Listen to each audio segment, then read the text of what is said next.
doing, guys, this afternoon, I will discuss something about the sword, okay? Now, I hear a lot of comments from people that it's crazy that we actually use swords when we train, and they say it's not practical.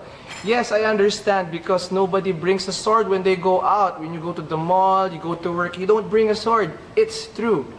Now, let me explain to you why we use the sword. Number one, if you look at the history of Filipino martial arts, our ancestors used swords, and we just replaced it with a stick so that nobody will get really hurt or cut when we train. Second, how you use the sword is the same as how you use the knife. And if I remove the weapon, the same movement can be done if you're fighting empty hand. Okay? We will show you in this video how it's done. Okay, this time, Dennis and we will demonstrate to you how it's done with the sword. Okay? Now, what I'm gonna do is when he tries to chop my head off with the sword, I will counter it by stopping his hand and chopping his head back. Okay? Let's show them, Dennis. Go. Okay? Again. One more. Watch. When he chops my head, I stop the hand, I chop his head off. One last. Go. Okay? One more. Okay, that's how it's done if you're using a sword. This time, we will use the same movement, but the only difference is that we're using knives. Now, watch. Slash. Slash. See? Just the same as the sword. When he slashes my neck, I stop the hand, then I slash his neck back. Again. One last. Now that's how it's done if you're using a knife.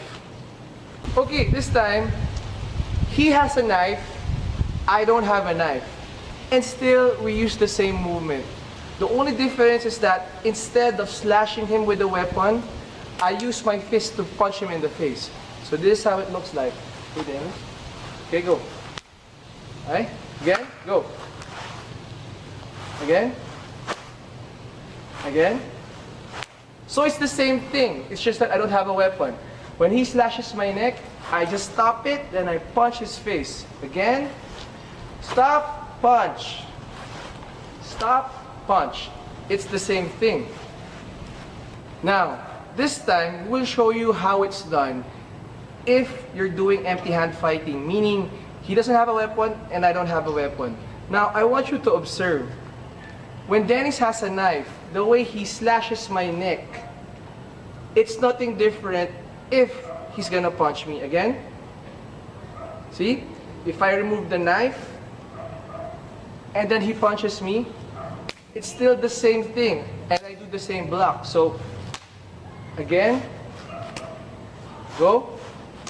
So you can do the same movement even if you don't have a weapon.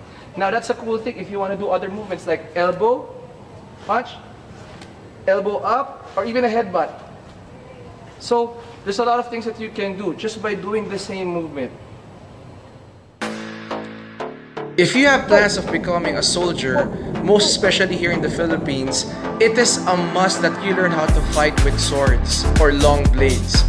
A lot of our soldiers here in the Philippines have already used this in the battlefield.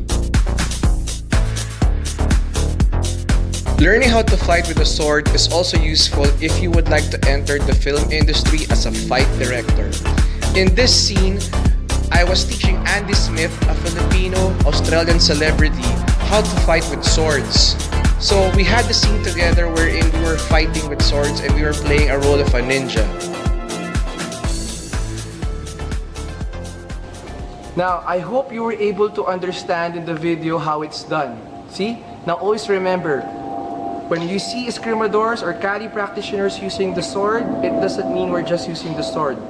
We're also practicing knife, stick, and empty hand. Thank you for watching and hope you learned a lot from the video. Thank you.